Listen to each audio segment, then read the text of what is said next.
Shalom,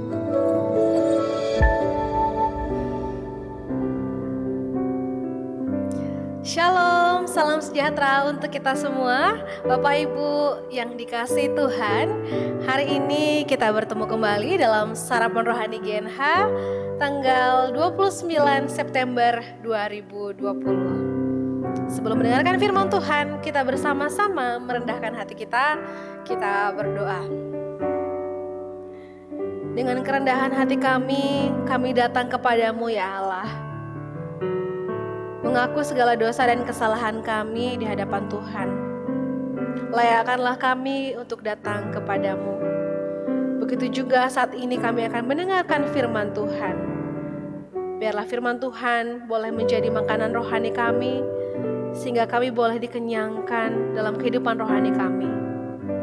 Firman Tuhan ini boleh menguatkan kehidupan kami, dalam kami melakukan segala aktivitas kami. Terima kasih Bapa. Dalam nama Tuhan Yesus Kristus. Amin. Bapak Ibu yang diberkati Tuhan, firman Tuhan hari ini diambil dari kitab Zakaria pasal 8 ayat 19. Beginilah firman Tuhan semesta alam. Waktu puasa dalam bulan yang keempat, dalam bulan yang kelima, dalam bulan yang ketujuh, dan dalam bulan yang ke-10 akan menjadi kegirangan dan sukacita dan menjadi waktu-waktu perayaan yang menggembirakan bagi kaum Yehuda. Maka cintailah kebenaran dan damai.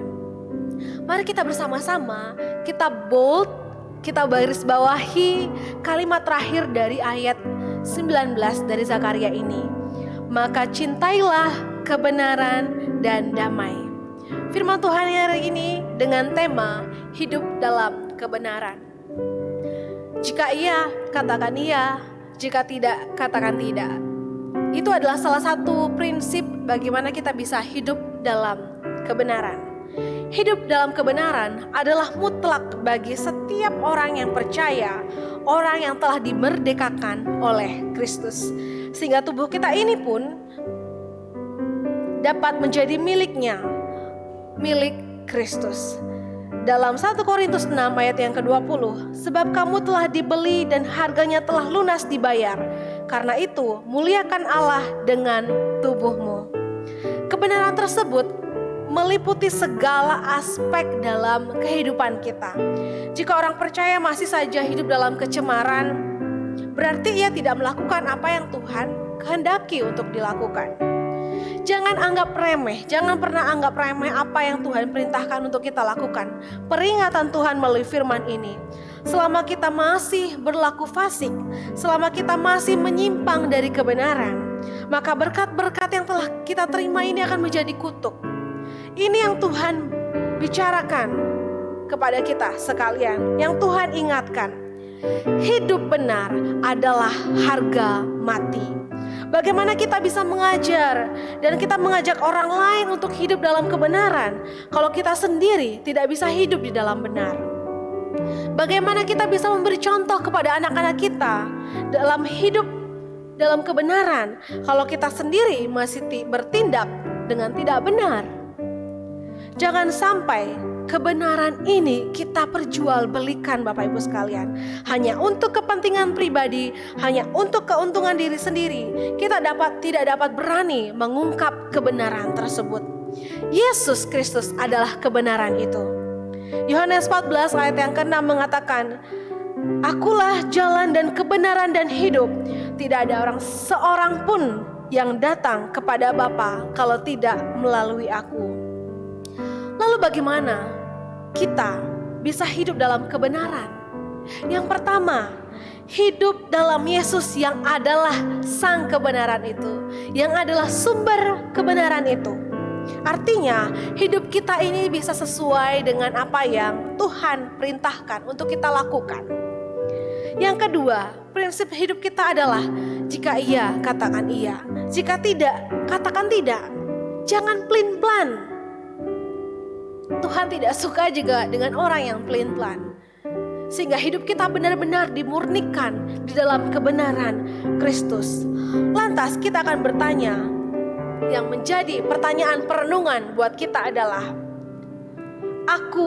apakah aku sudah hidup dalam kebenaran? Kebenaran apa yang telah aku hidupi selama ini? Apa yang harus aku lakukan untuk terus hidup di dalam kebenaran itu?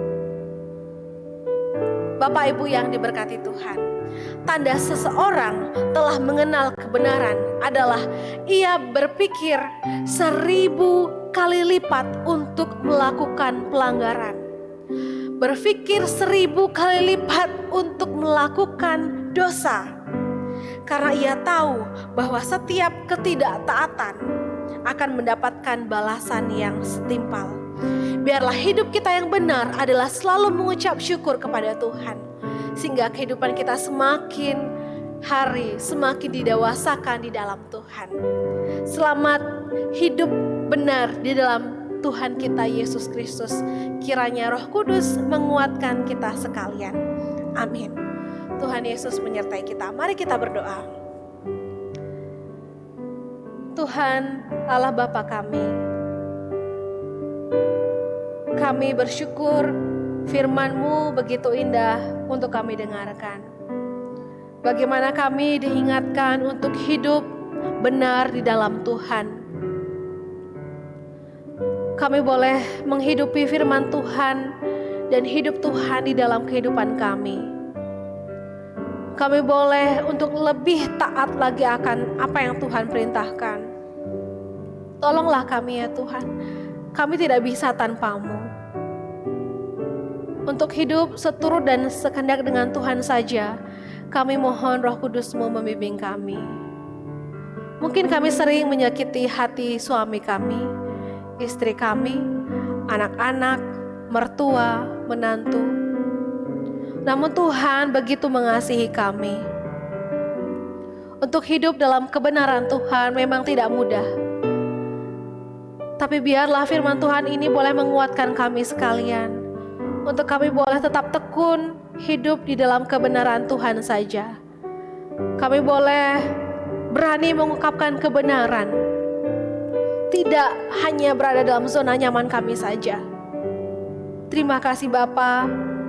Biarlah firman Tuhan tidak hanya kami dengarkan dan berlalu begitu saja, tapi benar-benar boleh kami lakukan. Di dalam nama Tuhan Yesus Kristus, jalan kebenaran dan hidup. Haleluya. Amin. Tuhan Yesus kiranya menguatkan kita sekalian. Shalom.